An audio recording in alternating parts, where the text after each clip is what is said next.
सबहक पाहुन पाहुन पाहुन हाय हाय हाय सबहक पाहुन दिल्ली घुमौलन, मुंबई घुमौलन, कलकत्ता घुमौलन, पटना घुमौलन, सहरसा घुमौलन, दरभंगा घुमौलन। हमर पाहुन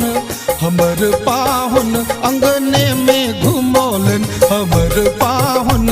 अंगने में घुमौलन, हमर पाहुन कठ जामुन लगो